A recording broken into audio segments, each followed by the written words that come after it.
like I said, like art is where I find my meditation. I love art. I have always loved art. If I wasn't an engineer, I would have been an artist for sure.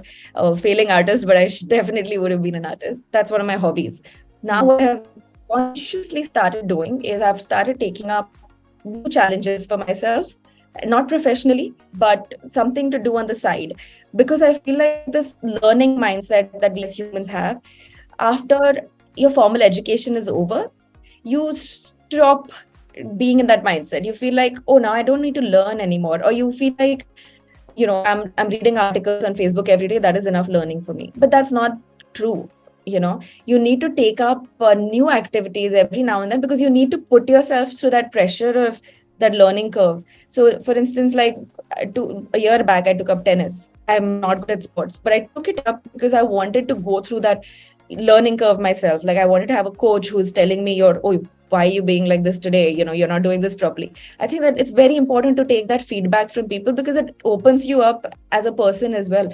It is very enriching to have that learning mindset all the time. Very recently, again, I took up sourdough baking. Sourdough baking, if anybody has baked sourdough in this audience before, would know it's not an easy hobby to take up. It is a lot of patience. It is a lot of failure. It is a lot of getting up the next day and you're like, okay, now to work the entire day to bake a good loaf of bread for my family the day after. So you're preparing in advance and you're looking at conditions. And sourdough baking is like, you have to look at the dough. You have to learn from the dough. There's no recipe for it. Like, you have to learn from the dough. It talks to you. You have to manage it and you have to see what the weather is like, what the humidity level is like. So it's like, you're literally like, sort of fine tuning a lot of different things at the same time. So it itself is a very good feedback. You learn to learn from different clues around you. And I think just taking up these hobbies helps you continue being in that learning mindset, which I think is very important. While art keeps me away from all of this, that's where I just, if I want to zone out, I zone out with art. But I zone in with all of these different activities, which keeps me away from professionally. If I want to take some time off from just looking at my website and then analytics every day, I do this.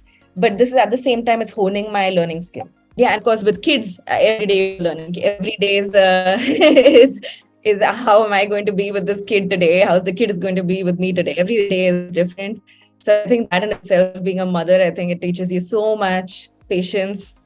It teaches you things that I don't think anything else in the world can teach you. So yeah.